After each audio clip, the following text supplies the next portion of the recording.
Recording by Jill Preston. The Art of Money Getting by P.T. Barnum. Introduction. In the United States, where we have more land than people, it is not at all difficult for persons in good health to make money. In this comparatively new field there are so many avenues of success open, so many vocations which are not crowded, that any person of either sex who is willing, at least for the time being, to engage in any respectable occupation that offers, may find lucrative employment. Those who really desire to attain an independence have only to set their minds upon it, and adopt the proper means, as they do in regard to any other object which they wish to accomplish, and the thing is easily done. But, however easy it may be found to make money, I have no doubt many of my hearers will agree it is the most difficult thing in the world to keep it. The road to wealth is, as Dr. Franklin truly says, as plain as the road to the mill.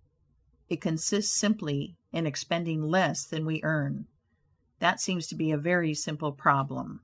Mr. Micawber, one of those happy creations of the genial Dickens, puts the case in a strong light when he says that to have annual income of £20 per annum, and spend £20 and sixpence, is to be the most miserable of men, whereas to have an income of only £20, and spend but £19 and sixpence, is to be the happiest of mortals. Many of my readers may say, "We understand this. This is economy, and we know economy is wealth. We know we can't eat our cake and keep it also." Yet I beg to say that perhaps more cases of failure arise from mistakes on this point than almost any other. The fact is, many people think they understand economy when they really do not. True economy is misapprehended, and people go through life without properly comprehending what that principle is.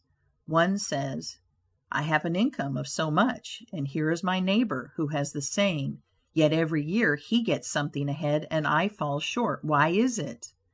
I know all about economy." He thinks he does, but he does not. There are men who think that economy consists in saving cheese parings and candle ends, and cutting off 2d. from the laundress bill, and doing all sorts of little, mean, dirty things. Economy is not meanness.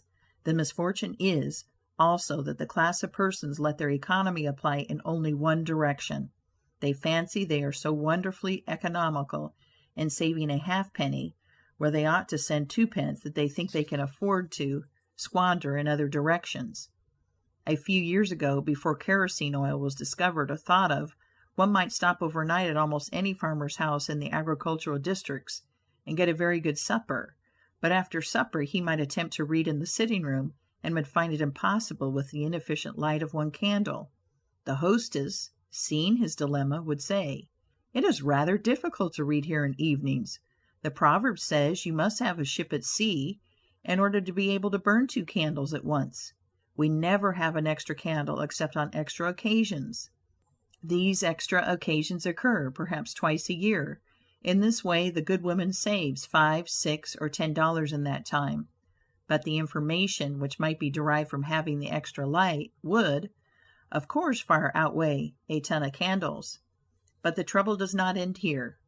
Feeling that she is so economical in tallow candies, she thinks she can afford to go frequently to the village and spend $20 or $30 for ribbons and furbelows, many of which are not necessary.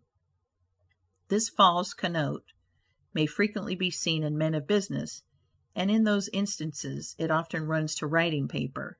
You find good businessmen who save all the old envelopes and scraps, and would not tear a new sheet of paper if they could avoid it for the world. This is all very well. They may in this way save $5 or $10 a year, but being so economical, only in note paper, they think they can afford to waste time, to have expensive parties, and to drive their carriages. This is an illustration of Dr. Franklin's saving at the spigot and wasting at the bunghole, penny wise and pound foolish. Punch, in speaking of this one idea class of people, says, They are like the man who bought a penny herring for his family's dinner and then hired a coach and four to take it home. I never knew a man to succeed by practicing this kind of economy. True economy consists in always making the income exceed the outgo. Wear the old clothes a little longer if necessary. Dispense with the new pair of gloves. Mend the old dress. Live on plainer food if need be, so that, under all circumstances, unless some unforeseen accident occurs, there will be a margin in favor of the income. A penny here and a dollar there, placed at interest, goes on accumulating, and in this way the desired result is attained. It requires some training, perhaps, to accomplish this economy, but when once used to it, you will find there is more satisfaction in rational saving than in irrational spending. Here is a recipe which I recommend. I have found it to work an excellent cure for extravagance, and especially for mistaken economy. When you find that you have no surplus at the end of the year, and yet have a good income, I advise you to take a few sheets of paper and form them into a book, and mark down every item of expenditure. Post it every day or week in two columns, one headed necessaries or even comforts, and the other headed luxuries, and you will find that the latter column will be double, treble, and frequently 10 times greater than the former. The real comforts of life cost but a small portion of what most of us can earn. Dr. Franklin says, "It is the eyes of others and not our own eyes which ruin us." If all the world were blind except myself, I should not care for fine clothes or furniture. It is the fear of what Mrs. Grundy may say that keeps the noses of many worthy families to the grindstone. In America, many persons like to repeat, "We are all free and equal," but it is a great mistake in more senses than one. That we are born free and equal is a glorious truth in one sense, yet we are not all born equally rich, and we never shall be. One may say, there is a man who has an income of $50,000 per annum, while I have but $1,000. I knew that fellow when he was poor like myself. Now he is rich and thinks he is better than I am. I will show him that I am as good as he is. I will go and buy a horse and buggy. No, I cannot do that, but I will go and hire one and ride this afternoon on the same road that he does, and thus prove to him that I am as good as he is. My friend, you need not take that trouble. You can easily prove that you are as good as he is. You have only to behave as well as he does, but you cannot make anybody believe that you are as rich as he is. Besides, if you put on these airs, waste your time, and spend your money, your poor wife will be obliged to scrub her fingers off at home, and buy her tea 2 ounces at a time, and everything else in proportion, in order that you may keep up appearances, and, after all, deceive nobody. On the other hand, Mrs. Smith may say that her next-door neighbor married Johnson for his money, and everybody says so. She has a nice $1,000 camel's hair shawl, and she will make Smith get her an imitation one, and she will sit in a pew right next to her neighbor in church, in order to prove that she is her equal. My good woman, you will not get ahead in the world if your vanity and envy thus take the lead. In this country, where we believe the majority ought to rule, we ignore that principle in regard to fashion, and let a handful of people, calling themselves the aristocracy, run up a false standard of perfection, and endeavoring to rise to that standard, we constantly keep ourselves poor, all the time digging away for the sake of outside appearances.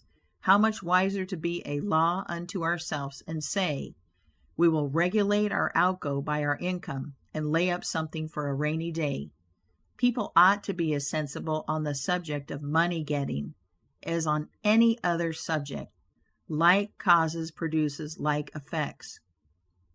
You cannot accumulate a fortune by taking the road that leads to poverty. It needs no prophet to tell us that those who live fully up to their means, without any thought of a reverse in this life, can never attain a pecuniary independence. Men and women accustomed to gratify every whim and caprice will find it hard, at first, to cut down their various unnecessary expenses, and will feel it a great self-denial to live in a smaller house than they have been accustomed to, with less expensive furniture, less company, less costly clothing, fewer servants, a less number of balls, parties, theater goings, carriage ridings, pleasure excursions, cigar smokings, liquor drinkings, and other extravagances. But, after all, if they will try the plan of laying by a nest egg, or in other words, a small sum of money, at interest or judiciously invested in land, they will be surprised at the pleasure to be derived from constantly adding to their little pile, as well as from all the economical habits which are engendered by this course. The old suit of clothes and the old bonnet and dress will answer for another season. The croton or spring water tastes better than champagne.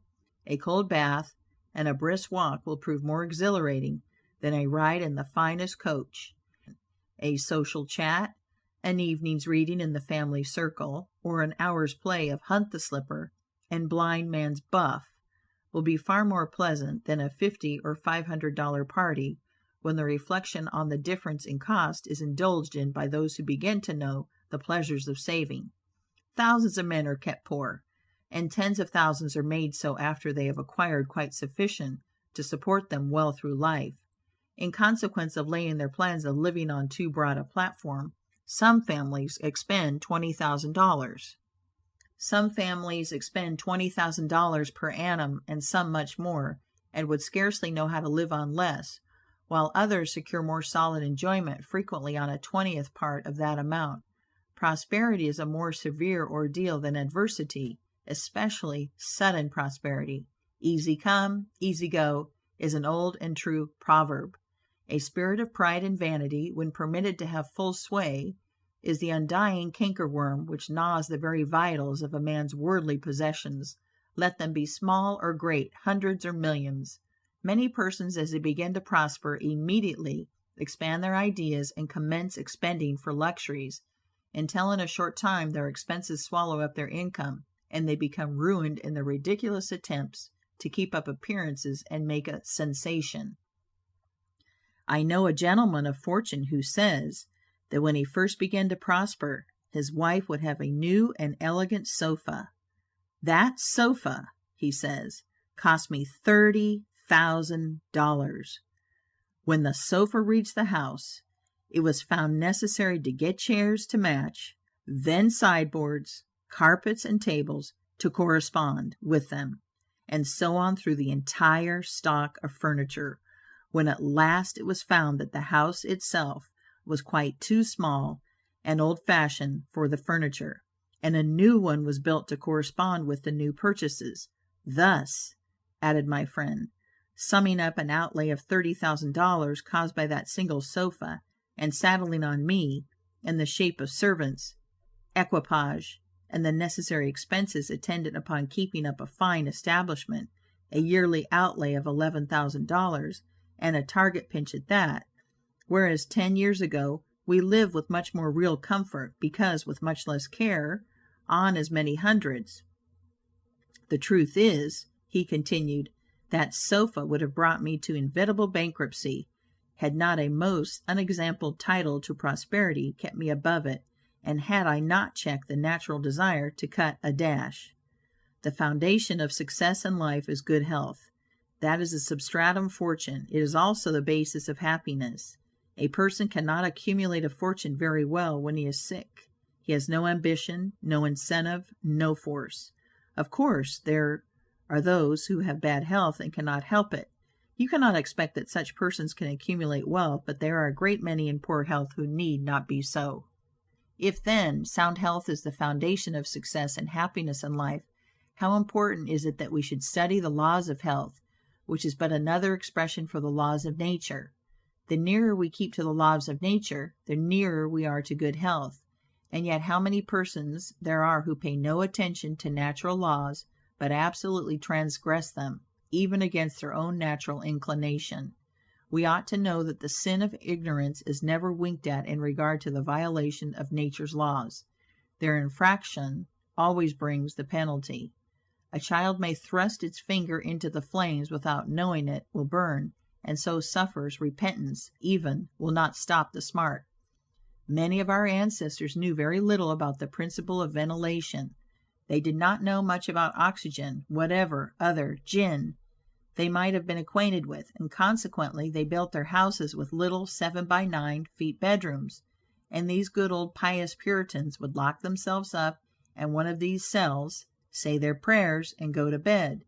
In the morning they would devoutly return thanks for the preservation of their lives during the night, and nobody had better reason to be thankful. Probably some big crack in the window or in the door let in a little fresh air, and thus saved them. Many persons knowingly violate the laws of nature against their better impulses for the sake of fashion. For instance, there is one thing that nothing living except a vile worm ever naturally loved, and that is tobacco.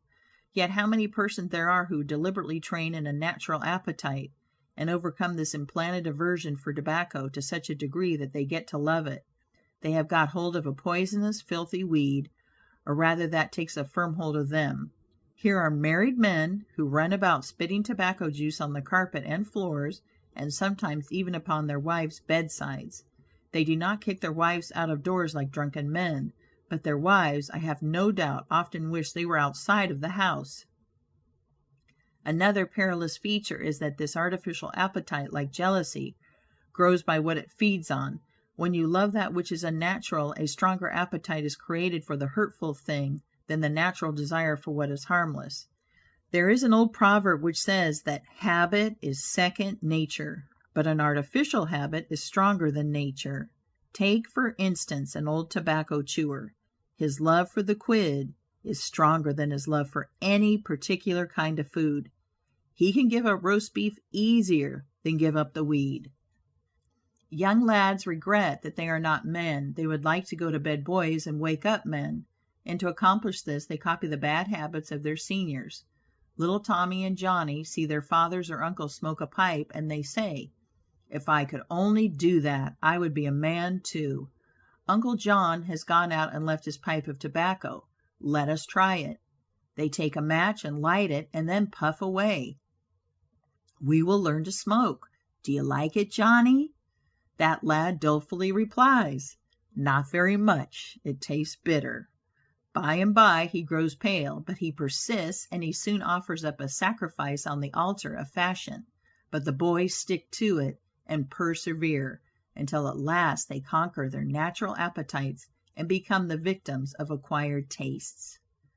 I speak by the book, for I've noticed its effects on myself, having gone so far as to smoke 10 or 15 cigars a day, although I have not used the weed during the last 14 years, and never shall again.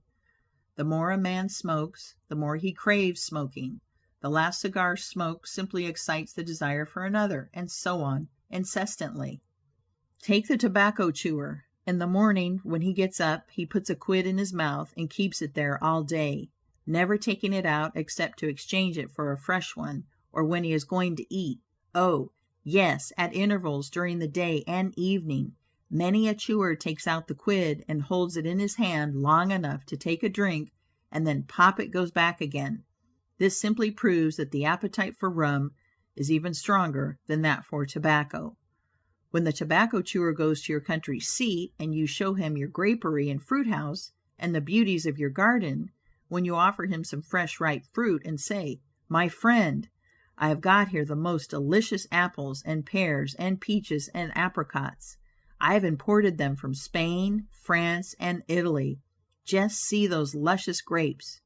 There's nothing more delicious nor more healthy than ripe fruit, so help yourself. I want to see you delight yourself with these things." He will roll the dear quid under his tongue and answer, "No, I thank you. I have got tobacco in my mouth." His palate has become narcotized by the noxious weed, and he has lost, in a great measure, the delicate and inviolable taste for fruits. This shows what expensive, useless, and injurious habits men will get into. I speak from experience. I have smoked until I trembled like an aspen leaf. The blood rushed to my head, and I had a palpitation of the heart, which I thought was heart disease, till I was almost killed with fright. When I consulted my physician, he said, "Break off tobacco using." I was not only injuring my health and spending a great deal of money, but I was setting a bad example. I obeyed his counsel. No young man in the world ever looked so beautiful as he thought he did behind a 15-cent cigar or a meerschaum. These remarks apply with tenfold force to the use of intoxicating drinks. To make money requires a clear brain. A man has got to see that 2 and 2 make 4. He must lay all his plans with reflection and forethought, and closely examine all the details and the ins and outs of business. As no man can succeed in business unless he has a brain to enable him to lay his plans and reason to guide him in their execution, so, no matter how bountifully a man may be blessed with intelligence, if the brain is muddled and his judgment warped by intoxicating drinks, it is impossible for him to carry on business successfully. How many good opportunities have passed, never to return, while a man was sipping a social glass with his friend? How many foolish bargains have been made under the influence of the nervine, which temporarily makes its victim think he is rich? How many important chances have been put off until tomorrow, and then forever, because the wine cup has thrown the system into a state of lassitude, neutralizing the energy so essential to success in business? Verily, wine is a mocker. The use of intoxicating drinks as a beverage is as much an infatuation as is the smoking of opium by the Chinese, and the former is quite as destructive to the success of the businessman as the latter. It is an unmitigated evil, utterly indefensible in the light of philosophy, religion, or good sense. It is the parent of nearly every other evil in our country. End of introduction. Recording by Jill Preston.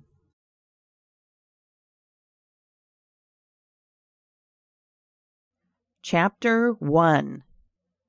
Don't mistake your vocation.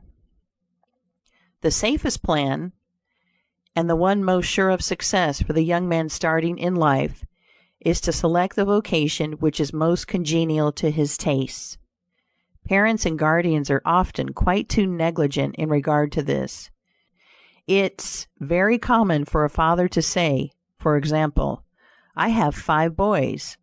I will make Billy a clergyman, John a lawyer, Tom a doctor, and Dick a farmer." He then goes into town and looks about to see what he will do with Sammy. He returns home and says, "Sammy, I see watchmaking is a nice genteel business. I think I will make you a goldsmith." He does this, regardless of Sam's natural inclinations or genius. We are all, no doubt, born for a wise purpose. There is as much diversity in our brains as in our countenances. Some are born natural mechanics, while some have great aversion to machinery. Let a dozen boys of 10 years get together, and you will soon observe 2 or 3 are whittling out some ingenious device, working with locks or complicated machinery. When they were but 5 years old, their father could find no toy to please them like a puzzle. They are natural mechanics, but the other 8 or 9 boys have different aptitudes. I belong to the latter class.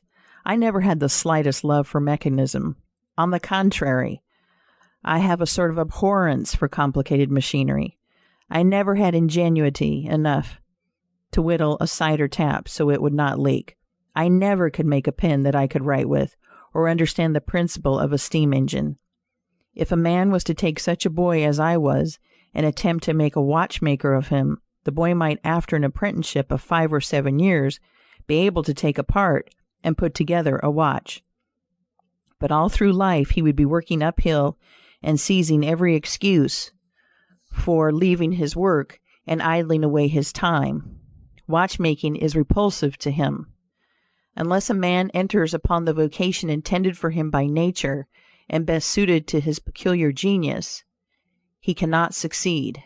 I am glad to believe that the majority of persons do find their right vocation, yet we see many who have mistaken their calling, from the blacksmith up, or down, to the clergyman. You will see, for instance, that extraordinary linguist, the learned blacksmith, who ought to have been a teacher of languages, and you may have seen lawyers, doctors, and clergymen who were better fitted by nature for the anvil or the lapstone. End of Chapter 1. Recording by Jill Preston.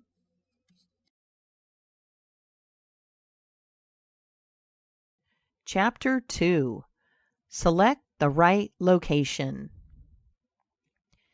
After securing the right vocation, you must be careful to select the proper location.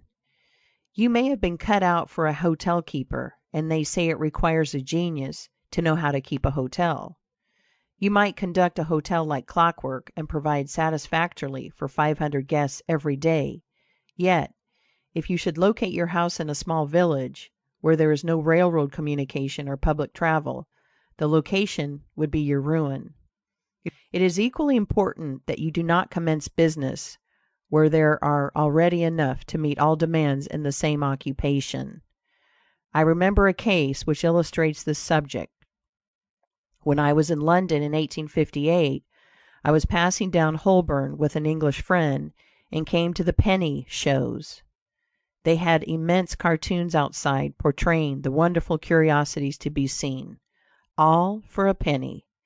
Being a little in the show line myself, I said, "Let us go in here."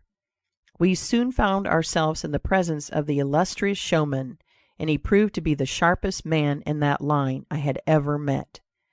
He told us some extraordinary stories in reference to his bearded ladies, his albinos, and his armadillos, which we could hardly believe, but thought it better to believe it than look after the proof. He finally begged to call our attention to some wax statuary, and showed us a lot of the dirtiest and filthiest wax figures imaginable. They looked as if they had not seen water since the deluge. "What is there so wonderful about your statuary?" I asked. "I beg you not to speak so satirically," he replied. "Sir, these are not Madame Tussaud's wax figures, all covered with glit and tinsel and imitation diamonds, and copied from engravings and photographs. Mine, sir, were taken from life. Whenever you look upon one of those figures, you may consider that you are looking upon the living individual."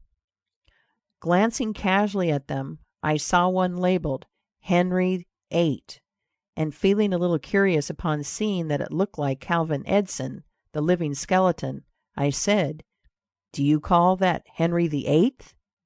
He replied, "Certainly, sir. It was taken from life at Hampton Court, by special order of His Majesty, on such a day." He would have given the hour of the day if I had resisted. I said, "Everybody knows that Henry VIII was a great stout old king, and that figure is lean and lank. What do you say to that?" "Why," he replied, "you would be lean and lank yourself if you sat there as long as he has." There was no resisting such arguments. I said to my English friend, "Let us go out. Do not tell him who I am. I show the white feather. He beats me." He followed us to the door, and seeing the rabble in the street, he called out, "Ladies and gentlemen, I beg to draw your attention to the respectable character of my visitors," pointing to us as we walked away. I called upon him a couple of days afterwards, told him who I was, and said, "My friend, you are an excellent showman, but you have selected a bad location." He replied, "This is true, sir. I feel that all my talents are thrown away, but what can I do?" "You can go to America," I replied. "You can give full play to your faculties over there. You will find plenty of elbow room in America. I will engage you for 2 years. After that you will be able to go on your own account." He accepted my offer, and remained 2 years in my New York museum. He then went to New Orleans and carried on a traveling show business during the summer. Today he is worth $60,000, simply because he selected the right vocation, and also secured the proper location.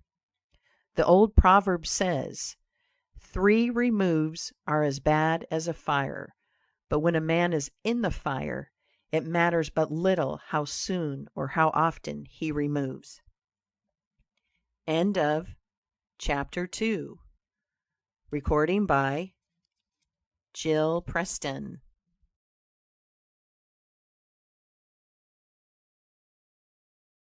Chapter 3. Avoid Debt. Young men starting in life should avoid running into debt. There is scarcely anything that drags a person down like debt. It is a slavish position to get in, yet we find many a young man, hardly out of his teens, running in debt. He meets a chum and says, "Look at this. I have got trusted for a new suit of clothes." He seems to look upon the clothes as so much given to him. Well, it frequently is so, but if he succeeds in paying and then gets trusted again, he is adopting a habit which will keep him in poverty through life. Debt robs a man of his self-respect and makes him almost despise himself. Grunting and groaning and working for what he has eaten up or worn out, and now when he is called upon to pay up, he has nothing to show for his money. This is properly termed working for a dead horse. I do not speak of merchants buying and selling on credit, or of those who buy on credit in order to turn the purchase to a profit. The old Quaker said to his farmer's son, "John, never get trusted, but if thee gets trusted for anything, let it be for manure, because that will help thee pay it back again." Mr. Beecher advised young men to get in debt, if they could, to a small amount in the purchase of land in the country districts. If a young man, he says, will only get in debt for some land and then get married, these two things will keep him straight, or nothing will. This may be safe to a limited extent, but getting in debt for what you eat and drink and wear is to be avoided. Some families have a foolish habit of getting credit at the stores, and thus frequently purchase many things which might have been dispensed with. It is all very well to say, "I have got trusted for 60 days, and if I don't have the money, the creditor will think nothing about it." There is no class of people in the world who have such good memories as creditors. When the 60 days run out, you will have to pay. If you do not pay, you will break your promise, and probably resort to a falsehood. You may make some excuse or get in debt elsewhere to pay it, but that only involves you the deeper. A good-looking, lazy young fellow, who was the apprentice boy, Horatio, his employer said, "Horatio, did you ever see a snail?" "I think I have," he drawled out. "You must have met him then, for I am sure you never overtook one," said the boss. Your creditor will meet you or overtake you and say, "Now, my young friend, you agreed to pay me. You have not done it. You must give me your note." You give the note on interest, and it commences working against you. It is a dead horse. The creditor goes to bed at night and wakes up in the morning better off than when he retired to bed, because his interest has increased during the night. But you grow poorer while you are sleeping, for the interest is accumulating against you. Money is in some respects like fire. It is a very excellent servant, but a terrible master. When you have it mastering you, when interest is constantly piling up against you, it will keep you down in the worst kind of slavery. But let money work for you, and you have the most devoted servant in the world. It is no I servant. There is nothing animate or inanimate that will work so faithfully as money when placed at interest well secured. It works night and day and in wet or dry weather. I was born in the blue law state of Connecticut, where the old Puritans had laws so rigid that it was said they fined a man for kissing his wife on Sunday. Yet these rich old Puritans would have thousands of dollars at interest, and on Saturday night would be worth a certain amount. On Sunday they would go to church and perform all the duties of a Christian. On waking up on Monday morning, they would find themselves considerably richer than the Saturday night previous, simply because their money placed at interest had worked faithfully for them all day Sunday, according to law. Do not let it work against you. If you do, there is no chance for success in life so far as money is concerned. John Randolph, the eccentric Virginian, once exclaimed in Congress, "Mr. Speaker, I have discovered the philosopher's stone, pay as you go. This is, indeed, nearer to the philosopher's stone than any alchemist has ever yet arrived. End of Chapter 3. Recording by Jill Preston.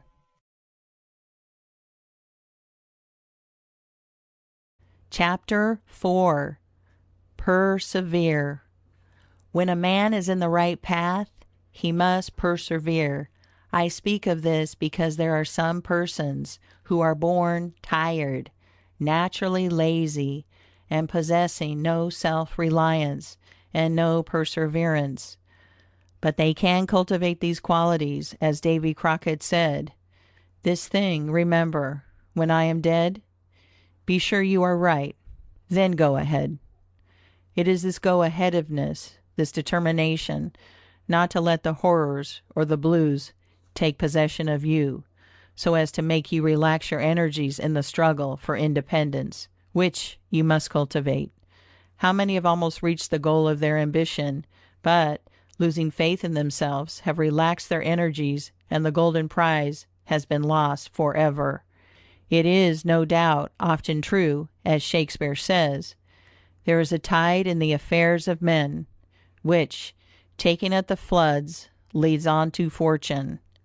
If you hesitate, some bolder hand will stretch out before you and get the prize. Remember the proverb of Solomon, he becometh poor that dealeth with a slack hand, but the hand of the diligent maketh rich.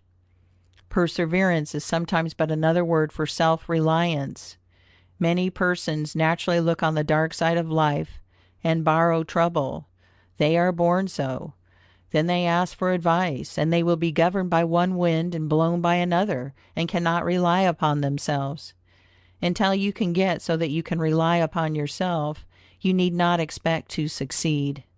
I have known men, personally, who have met with pecuniary reverses, and absolutely committed suicide, because they thought they could never overcome their misfortune. But I have known others who have met more serious financial difficulties, and have bridged them over by simple perseverance, aided by a firm belief that they were doing justly, and that Providence would overcome evil with good. You will see this illustrated in any sphere of life. Take two generals.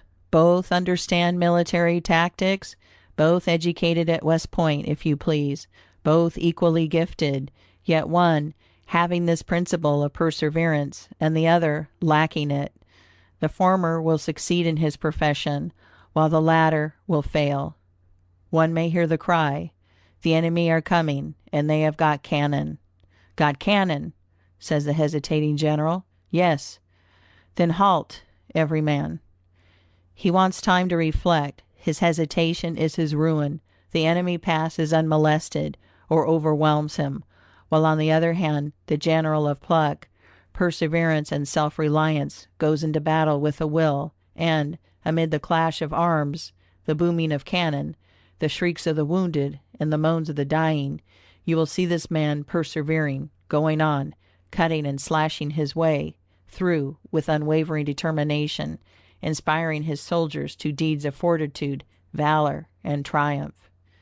End of Chapter 4. Recording by Jill Preston.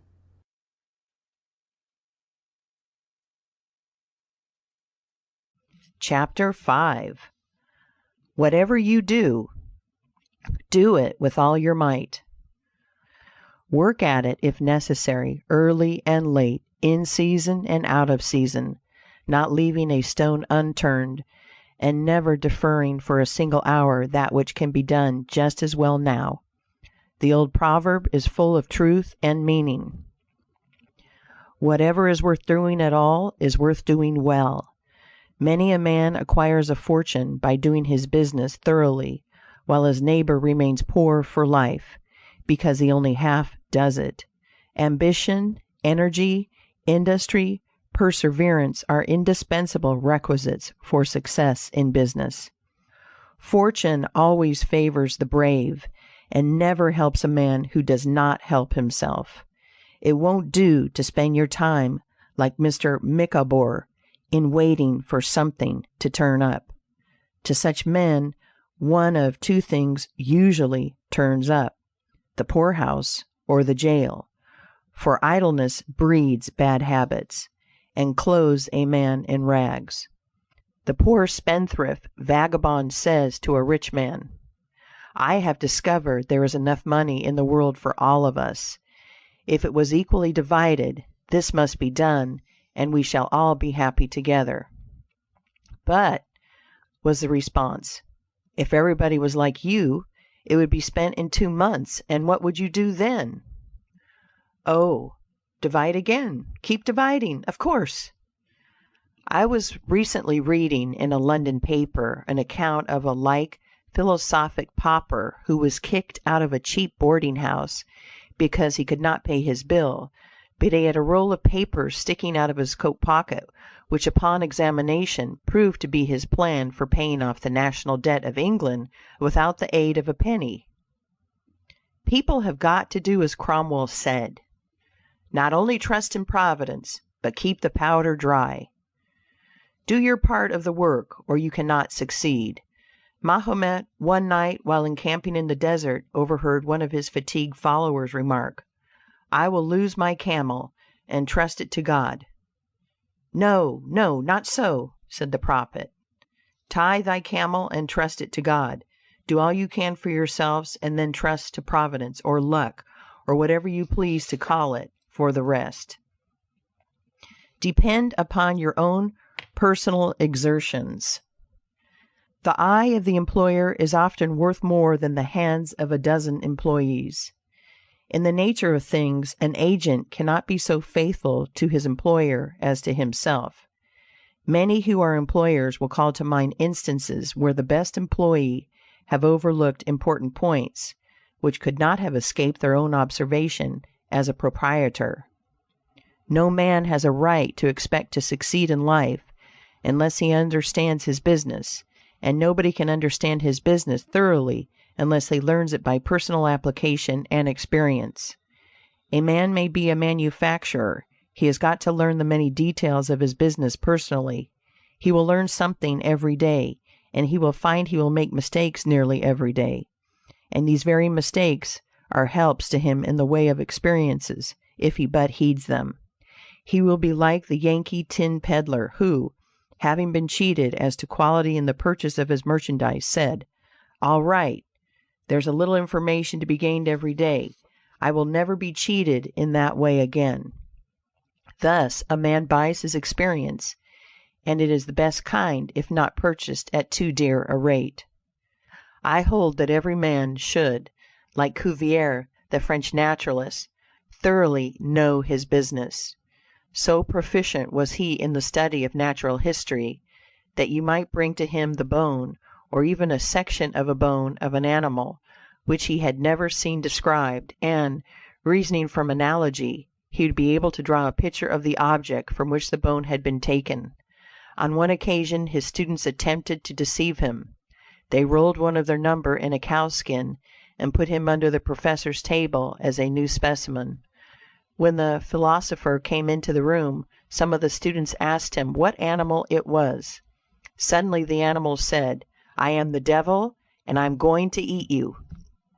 It was but natural that Cuvier should desire to classify this creature, and examining it intently, he said, "Divided hoof, graminivorous, it cannot be done." He knew that an animal with a split hoof must live upon grass and grain, or other kind of vegetation, and would not be inclined to eat flesh, dead or alive, so he considered himself perfectly safe. The possession of a perfect knowledge of your business is an absolute necessity in order to insure success.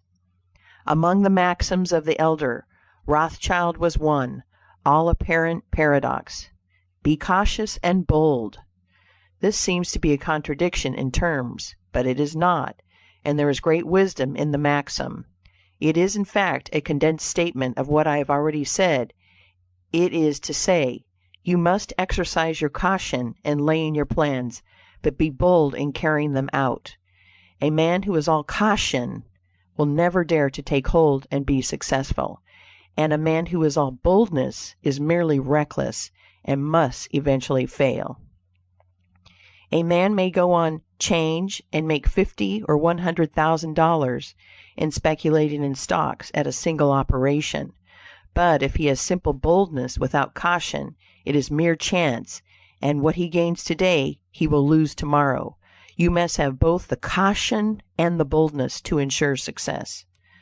The Rothschilds have another maxim: never have anything to do with an unlucky man or place.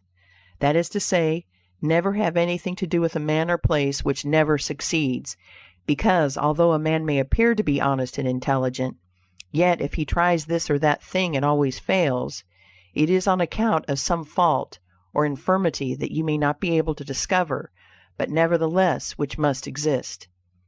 There is no such thing in the world as luck. There never was a man who could go out in the morning and find a purse full of gold in the street today, and another tomorrow, and so on, day after day.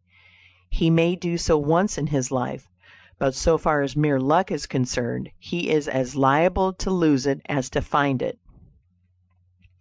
Like causes produce like effects. If a man adopts the proper methods to be successful, luck will not prevent him. If he does not succeed, there are reasons for it, although perhaps he may not be able to see them. End of Chapter 5. Recording by Jill Preston.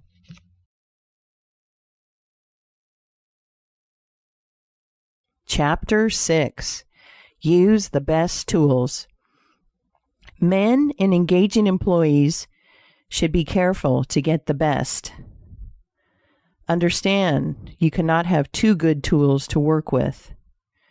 And there is no tool you should be so particular about as living tools. If you get a good one, it is better to keep him than keep changing.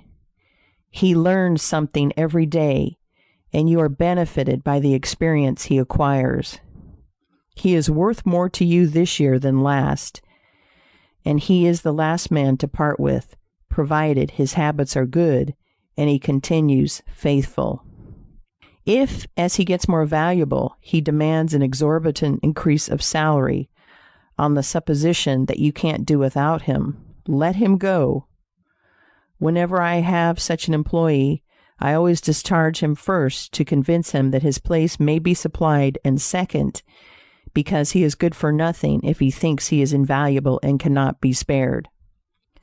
But I would keep him, if possible, in order to profit from the result of his experience. An important element in an employee is the brain. You can see bills up. Hands wanted, but hands are not worth a great deal without heads. Mr. Beecher illustrates this in this wise. An employee offers his services by saying, "I have a pair of hands, and one of my fingers thinks." "That is very good," says the employer. Another man comes along and says, "He has two fingers that think." "Ah, that is better." But a third calls in and says that all his fingers and thumbs think. That is better still. Finally, another steps in and says, "I have a brain that thinks. I think all over. I am a thinking as well as a working man." "You are the man I want," says the delighted employer. Those men who have brains and experience are therefore the most valuable, and not to be readily parted with. It is better for them as well as yourself to keep them at reasonable advances in their salaries from time to time. End of Chapter 6. Recording by Jill Preston. Chapter 7. Don't get above your business. Young men, after they get through their business training or apprenticeship, instead of pursuing their avocation and rising in their business, will often lie about doing nothing. They say, "I have learned my business, but I am not going to be a hireling. What is the object of learning my trade or profession unless I establish myself?" Have you capital to start with? No, but I'm going to have it. How are you going to get it? I will tell you confidentially, I have a wealthy old aunt, and she will die pretty soon. But if she does not, I expect to find some rich old man who will lend me a few thousands to give me a start. If I only get the money to start with, I will do well. There is no greater mistake than when a young man believes he will succeed with borrowed money. Why? Because every man's experience coincides with that of Mr. Astor, who said, it was more difficult for him to accumulate his first $1,000 than all the succeeding millions that made up his colossal fortune. Money is good for nothing unless you know the value of it by experience. Give a boy $20,000 and put him in business, and the chances are that he will lose every dollar of it before he is a year older, like buying a ticket in the lottery and drawing a prize.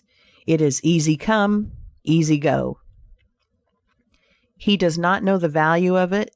Nothing is worth anything unless it costs effort. Without self-denial and economy, patience and perseverance, and commencing with capital which you have not earned, you are not sure to succeed in accumulating.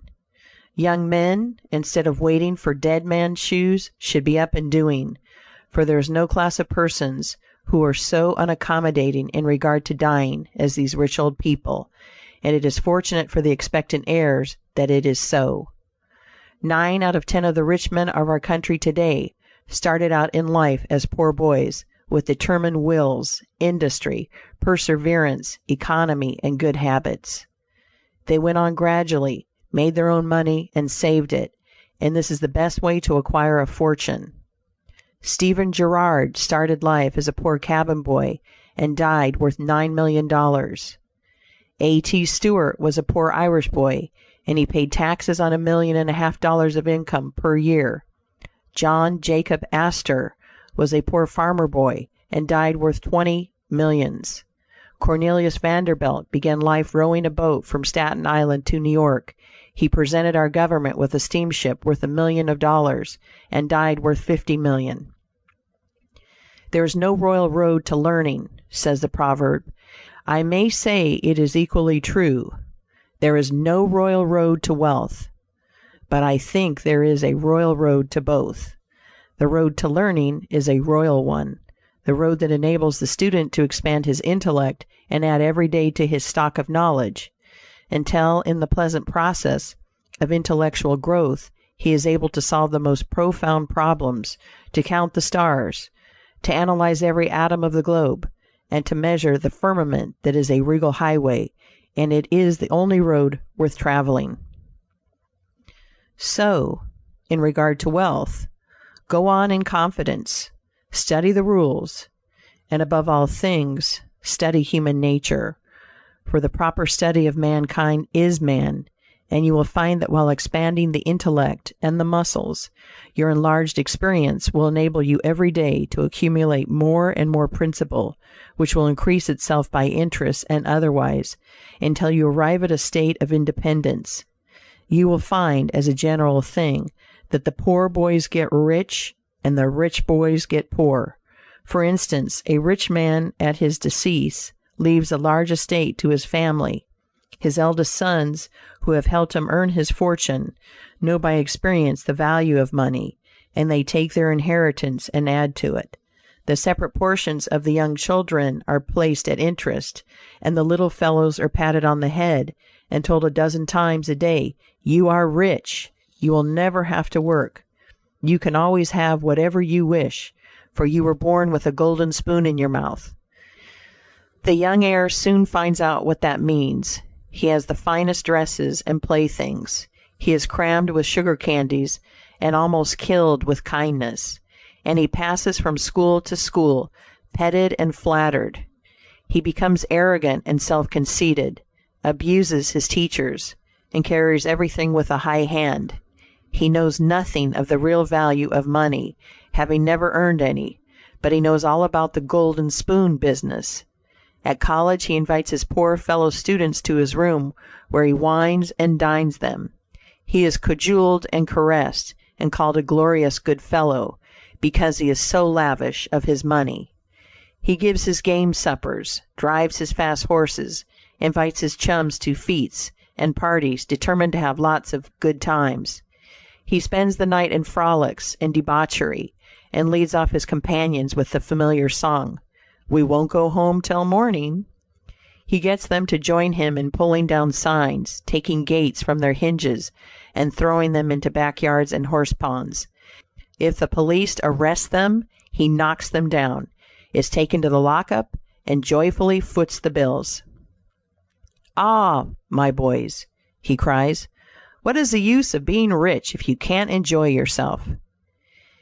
He might more truly say, if you can't make a fool of yourself, but he is fast, hates slow things, and doesn't see it. Young men loaded down with other people's money are almost sure to lose all they inherit, and they acquire all sorts of bad habits which, in the majority of cases, ruin them in health, purse, and character. In this country, one generation follows another, and the poor of today are rich in the next generation or the third. Their experience leads them on, and they become rich, and they leave vast riches to their young children. These children, having been reared in luxury, are inexperienced and get poorer, and after long experience, another generation comes on and gathers up riches again in turn, and thus history repeats itself, and happy is he who by listening to the experience of others avoids the rocks and shoals on which so many have been wrecked. In England, the business makes the man. If a man in that country is a mechanic or working man, he is not recognized as a gentleman. On the occasion of my first appearance before Queen Victoria, the Duke of Wellington asked me what sphere in life General Tom Thumb's parents were in. "His father is a carpenter," I replied. "Oh, I had heard he was a gentleman," was the response of his Grace. In this republican country, the man makes the business. No matter whether he is a blacksmith, a shoemaker, a farmer, banker, or lawyer, so long as his business is legitimate, he may be a gentleman. So any legitimate business is a double blessing. It helps the man engaged in it and also helps others. The farmer supports his own family, but he also benefits the merchant or mechanic who needs the products of his farm. The tailor not only makes a living by his trade, but he also benefits the farmer, the clergyman, and others who cannot make their own clothing. But all these classes often may be gentlemen. The great ambition should be to excel all others engaged in the same occupation. The college student who was about graduating said to an old lawyer, "I have not yet decided which profession I will follow. Is your profession full?" "The basement is much crowded, but there is plenty of room upstairs," was the witty and truthful reply. No profession, trade, or calling is overcrowded in the upper story. Wherever you find the most honest and intelligent merchant or banker, or the best lawyer, the best doctor, the best clergyman, the best shoemaker, carpenter, or anything else, that man is most sought for, and has always enough to do. As a nation, Americans are too superficial. They are striving to get rich quickly. They do not generally do their business as substantially and thoroughly as they should. But whoever excels all others in his own line, if his habits are good and his integrity undoubted, cannot fail to secure abundant patronage, and the wealth that naturally follows. Let your motto, then, always be Excelsior, for by living up to it there is no such word as fail. End of Chapter 7. Recording by Jill Preston.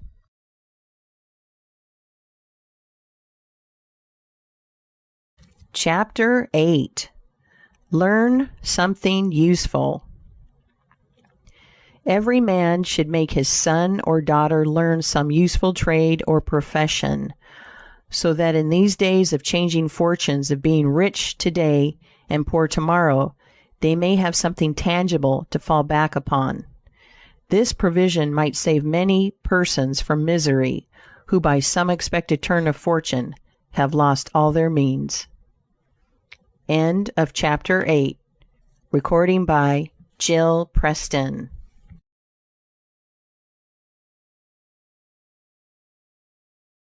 Chapter 9. Let hope predominate, but be not too visionary. Many persons are always kept poor because they are too visionary. Every project looks to them like certain success, and therefore they keep changing from one business to another, always in hot water, always under the harrow. The plan of counting the chickens before they are hatched is an error of ancient date, but it does not seem to improve by age. End of Chapter 9. Recording by Jill Preston.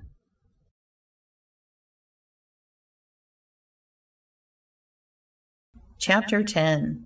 Do not scatter your powers. Engage in one kind of business only, and stick to it faithfully until you succeed, or until your experience shows that you should abandon it. A constant hammering on one nail will generally drive it home at last, so that it can be clinched. When a man's undivided attention is centered on one object, his mind will constantly be suggesting improvements of value, which would escape him if his brain was occupied by a dozen different subjects at once. Many a fortune has slipped through a man's fingers because he was engaged in too many occupations at a time. There is good sense in the old caution against having too many irons in the fire at once. End of Chapter 10. Recording by Jill Preston.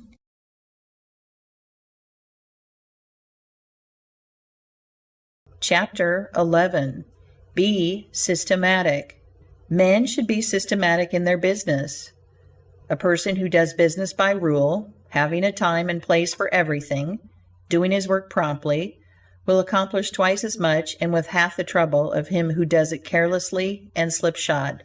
By introducing system into all your transactions, doing one thing at a time, always meeting appointments with punctuality, you find leisure for pastime and recreation, whereas the man who only half does one thing and then turns to something else and half does that will have his business at loose ends, and will never know when his day's work is done, for it never will be done.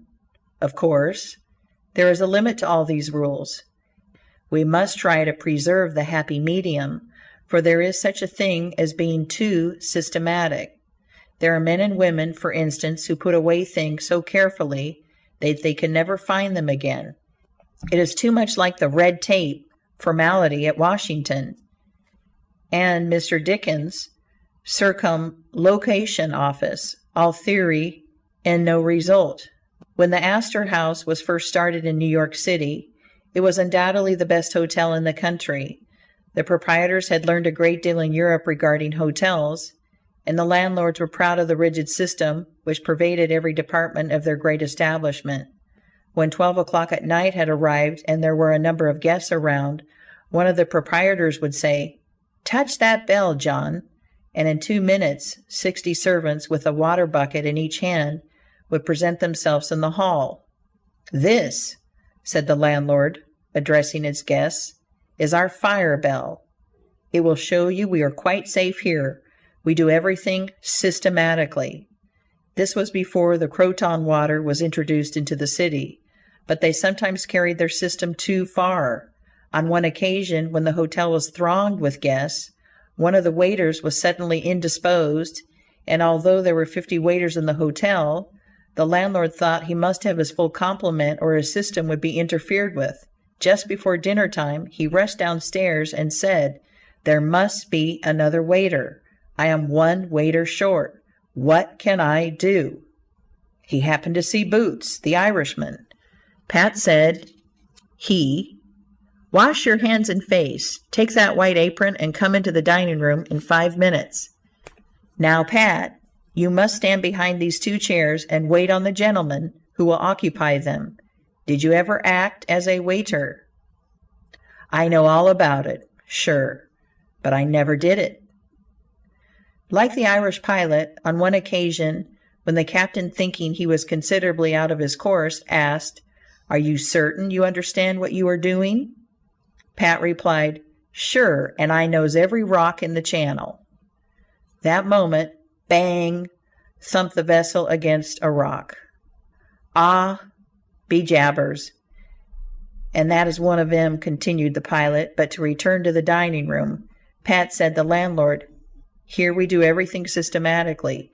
You must first give the gentlemen each a plate of soup, and when they finish, then ask them what they will have next." Pat replied, I understand perfectly the vartues of system." Very soon in came the guests. The plates of soup were placed before them. One of Pat's two gentlemen ate his soup. The other did not care for it. He said, "Waiter, take this plate away and bring me some fish."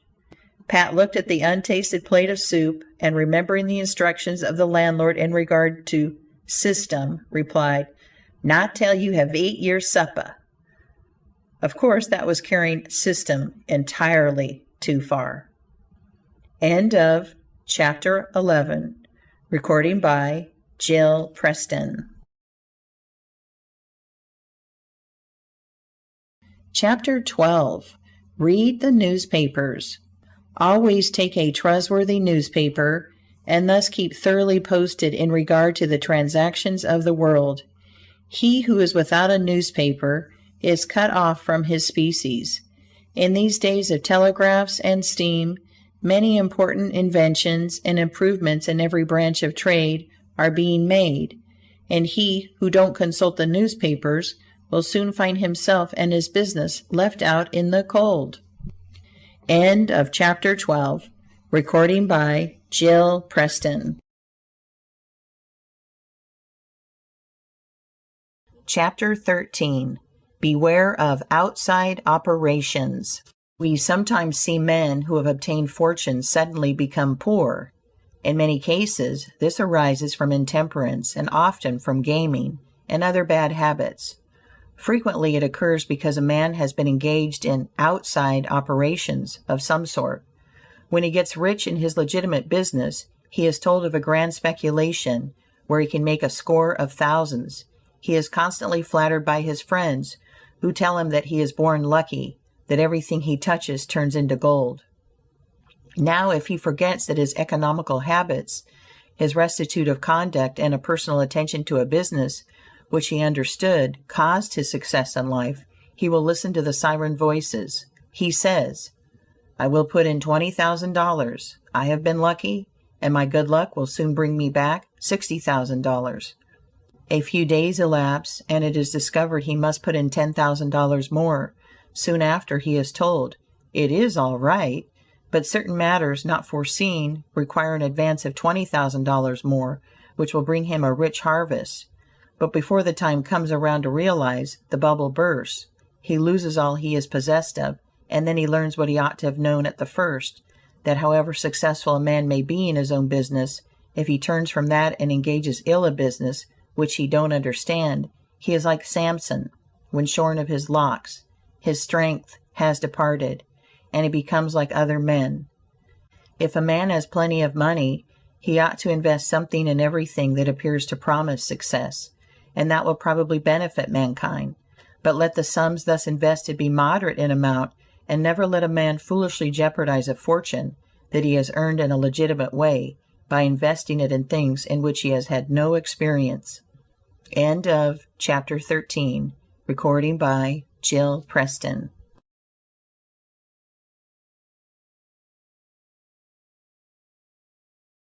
Chapter 14. Don't endorse without security. I hold that no man ought ever to endorse a note or become security for any man, be it his father or brother, to a greater extent than he can afford to lose and care nothing about, without taking good security. Here is a man that is worth $20,000. He is doing a thriving manufacturing or mercantile trade. You are retired and living on your money. He comes to you and says, "You are aware that I am worth $20,000 and don't owe a dollar. If I had $5,000 in cash, I could purchase a particular lot of goods and double my money in a couple of months. Will you endorse my note for that amount?" You reflect that he is worth $20,000, and you incur no risk by endorsing his note. You like to accommodate him, and you lend your name without taking the precaution of getting security. Shortly after, he shows you the note with your endorsement canceled, and tells you, probably truly, that he made the profit that he expected by the operation. You reflect that you have done a good action, and the thought makes you feel happy. By and by, the same thing occurs again, and you do it again. You have already fixed the impression in your mind that it is perfectly safe to endorse his notes without security. But the trouble is, this man is getting money too easily. He has only to take your note to the bank, get it discounted, and take the cash. He gets money for the time being without effort, without inconvenience to himself. Now mark the result. He sees a chance for speculation outside of his business. A temporary investment of only $10,000 is required. It is sure to come back before a note at the bank would be due.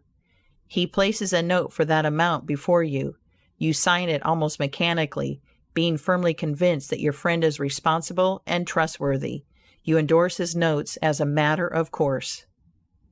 Unfortunately, the speculation does not come to a head quite as soon as was expected, and another $10,000 note must be discounted to take up the last one when due. Before this note matures, the speculation has proved an utter failure, and all the money is lost. Does the loser tell his friend, the endorser, that he has lost half of his fortune?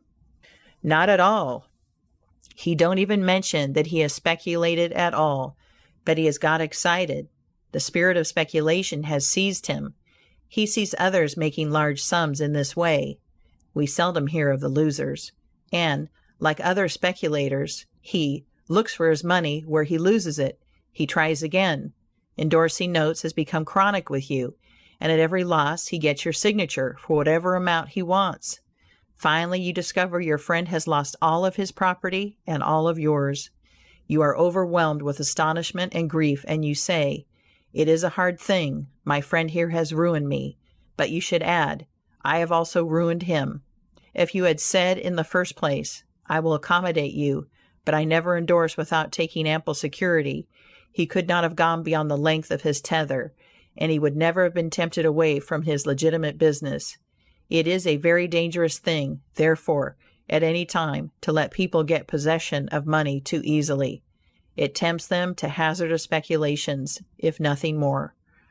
Solomon truly said, "He that hateth suretiship is sure."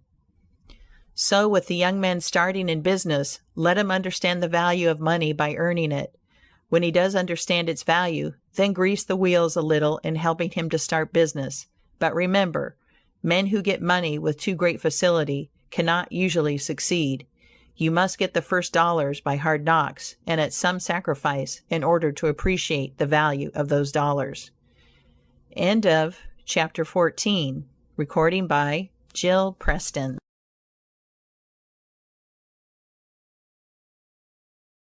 Chapter 15. Advertise your business. We all depend more or less upon the public for our support. We all trade with the public: lawyers, doctors, shoemakers, artists, blacksmiths, showmen, opera stagers, railroad presidents, and college professors. Those who deal with the public must be careful that their goods are valuable, that they are genuine, and will give satisfaction. When you get an article which you know is going to please your customers, and that when they have tried it they will feel they have got their money's worth, then let the fact be known that you have got it. Be careful to advertise it in some shape or other, because it is evident that if a man has ever so good an article for sale, and nobody knows it, it will bring him no return. In a country like this, where nearly everybody reads, and where newspapers are issued and circulated in editions of 5,000 to 200,000, it would be very unwise if this channel was not taken advantage of to reach the public in advertising. A newspaper goes into the family and is read by wife and children, as well as the head of the home. Hence hundreds and thousands of people may read your advertisement while you are attending to your routine business. Many perhaps read it while you are asleep. The whole philosophy of life is first sow, then reap. That is the way the farmer does. He plants his potatoes and corn, and sows his grain, and then goes about something else, and the time comes when he reaps. But he never reaps first and sows afterwards. This principle applies to all kinds of business, and to nothing more eminently than to advertising. If a man has a genuine article, there is no way in which he can reap more advantageously than by sowing to the public in this way. He must, of course, have a really good article, and one which will please his customers. Anything spurious will not succeed permanently, because the public is wiser than many imagine. Men and women are selfish, and we all prefer purchasing where we can get the most for our money, and we try to find out where we can most surely do so. You may advertise a spurious article and induce many people to call and buy at once, but they will denounce you as an impostor and swindler, and your business will gradually die out and leave you poor. This is right. Few people can safely depend upon chance custom. You all need to have your customers return and purchase again. A man said to me, "I have tried advertising. It did not succeed. Yet I have a good article." I replied, "My friend, there may be exceptions to a general rule, but how do you advertise?" "I put it in a weekly newspaper 3 times and paid $1.50 for it," I replied. "Sir, advertising is like learning. A little is a dangerous thing." A French writer says that the reader of a newspaper does not see the first mention of an ordinary advertisement. The second insertion he sees, but does not read. The third insertion he reads. The fourth insertion he looks at the price. The fifth insertion he speaks of it to his wife. The sixth insertion he is ready to purchase, and the seventh insertion he purchases. Your object in advertising is to make the public understand what you have got to sell, and if you have not the pluck to keep advertising until you have imparted that information, all the money you have spent is lost. You are like the fellow who told the gentleman if he would give him 10 cents it would save him $1. "How can I help you so much with so small a sum?" asked the gentleman in surprise. "I started out this morning," hiccuped the fellow, "with the full determination to get drunk, and I have spent my only $1 to accomplish the object, and it has not quite done it. 10 cents worth more of whiskey would just do it, and in this manner I should save the $1 already expended." So a man who advertises at all must keep it up until the public knows who and what he is and what his business is, or else the money invested in advertising is lost. Some men have a peculiar genius for writing a striking advertisement, one that will arrest the attention of the reader at first sight. This fact, of course, gives the advertiser a great advantage. Sometimes a man makes himself popular by a unique sign or a curious display in his window. Recently I observed a swing sign extending over the sidewalk in front of a store, on which was the inscription in plain letters. End of chapter 15. Recording by Jill Preston. Chapter 16. Don't read the other side. Of course I did, and so did everybody else, and I learned that the man had made all independence by first attracting the public to his business in that way, and then using his customers well afterwards. Jenin, the hatter, bought the first Jenny Lind ticket at auction for $225 because he knew it would be a good advertisement for him. "Who is the bidder?" said the auctioneer, as he knocked down that ticket at Castle Garden. "Jenin, the hatter," was the response. Here were thousands of people from the Fifth Avenue and from distant cities and the highest stations in life. "Who is Jenin, the hatter?" they exclaimed. They had never heard of him before.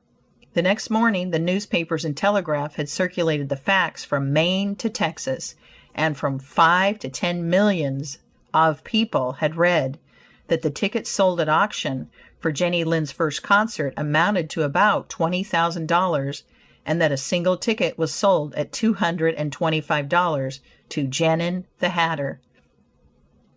Men throughout the country involuntarily took off their hats to see if they had a Jenin hat on their heads. As a town in Iowa, it was found that in the crowd around the post office there was one man who had a Jenin hat, and he showed it in triumph, although it was worn out and not worth 2 cents. "Why," one man exclaimed, "you have a real Jenin hat. What a lucky fellow you are." Another man said, "Hang on to that hat. It will be a valuable heirloom in your family." Still another man in the crowd, who seemed to envy the possessor of this good fortune, said, "Come, give us all a chance. Put it up at auction." He did so, and it was sold as a keepsake for $9.50. What was the consequence to Mr. Genin? He sold 10,000 extra hats per annum the first 6 years.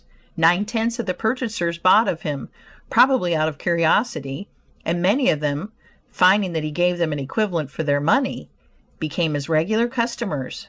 This novel advertisement first struck their attention, and then, as he made a good article, they came again. Now, I don't say that everybody should advertise as Mr. Genin did, but I say if a man has got goods for sale and he don't advertise them in some way, the chances are that some day the sheriff will do it for him. Nor do I say that everybody must advertise in a newspaper, or indeed use printer's ink at all. On the contrary, although that article is indispensable in the majority of cases, yet doctors and clergymen, and sometimes lawyers and some others, can more effectually reach the public in some other manner. But it is obvious they must be known in some way, else how could they be supported? End of chapter 16. Recording by Jill Preston.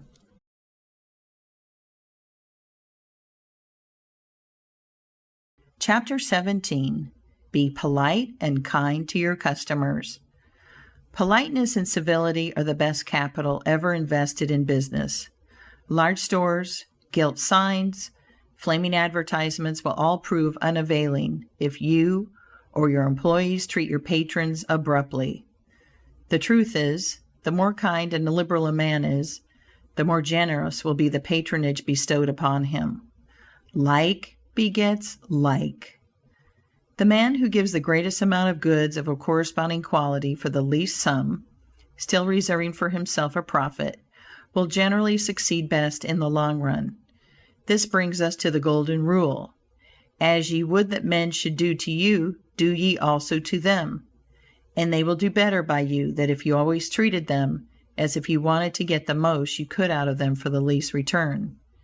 Men who drive sharp bargains with their customers, acting as if they never expected to see them again, will not be mistaken. They will never see them again as customers. People don't like to pay and get kicked also. One of the ushers in my museum once told me he intended to whip a man who was in the lecture room as soon as he came out. "What for?" I inquired.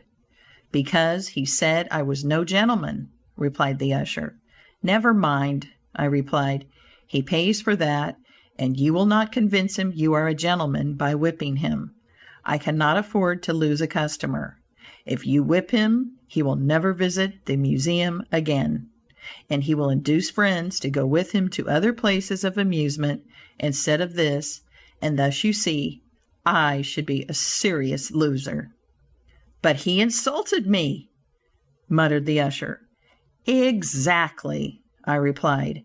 "And if he owned the museum, and you had paid him for the privilege of visiting it, and he had then insulted you, there might be some reason in your resenting it. But in this instance, he is the man who pays while we receive, and you must, therefore, put up with his bad manners." My usher laughingly remarked that this was undoubtedly the true policy, but he added that he should not object to an increase of salary if he was expected to be abused in order to promote my interest. End of chapter 17. Recording by Jill Preston.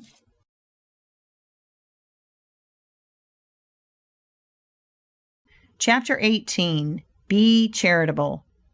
Of course men should be charitable, because it is a duty and a pleasure. But even as a matter of policy, if you possess no higher incentive, you will find that the liberal man will command patronage, while the sordid, uncharitable miser will be avoided.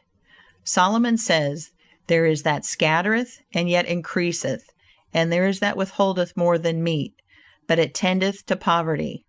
Of course, the only true charity is that which is from the heart.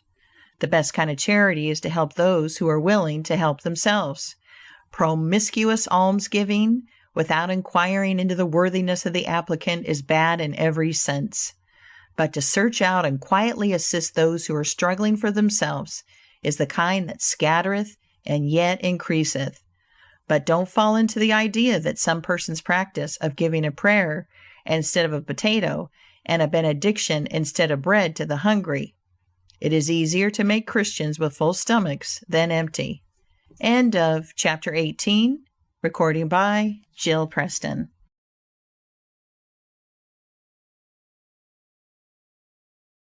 Chapter 19. Don't blab. Some men have a foolish habit of telling their business secrets. If they make money, they like to tell their neighbors how it was done. Nothing is gained by this, and oftentimes much is lost. Say nothing about your profits, your hopes, your expectations, your intentions. And this should apply to letters as well as to conversation. Goethe makes Mephistopheles say, "Never write a letter, nor destroy one." Businessmen must write letters, but they should be careful what they put in them. If you are losing money, be especially cautious and not tell of it, or you will lose your reputation. End of chapter 19. Recording by Jill Preston.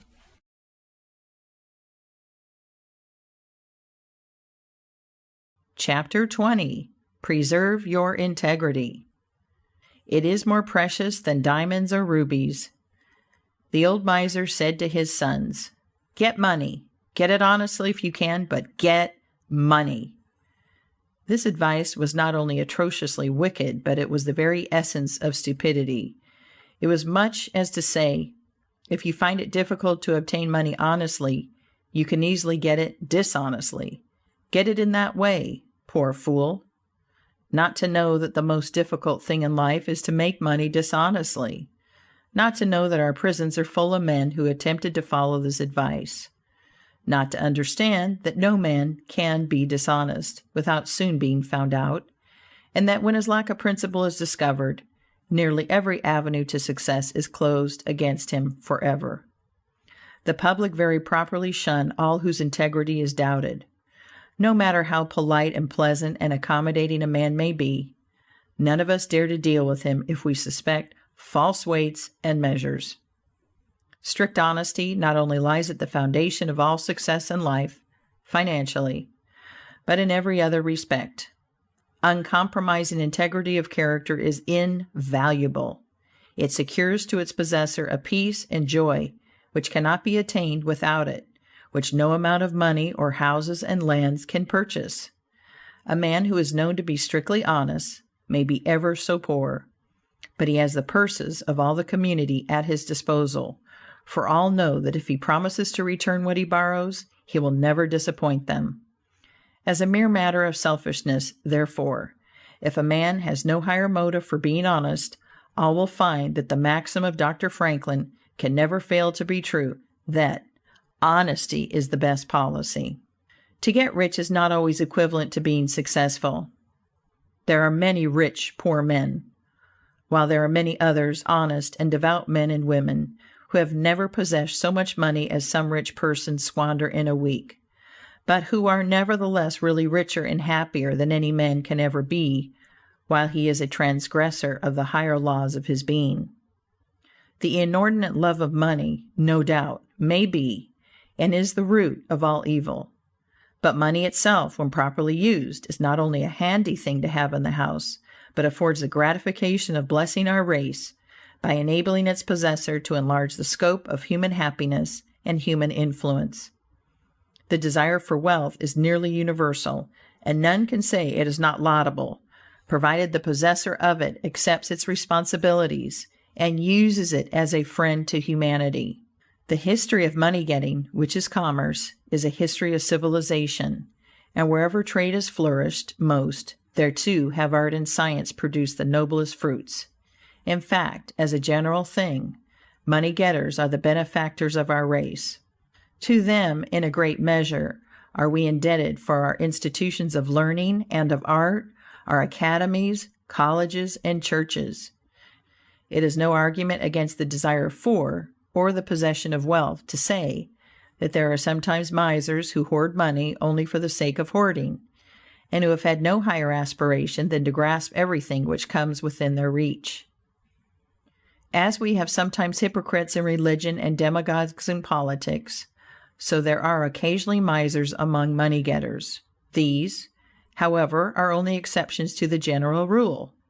But when in this country we find such a nuisance and stumbling block as a miser, we remember with gratitude that in America we have no laws of primogeniture, and that in the due course of nature the time will come when the hoarded dust will be scattered for the benefit of mankind.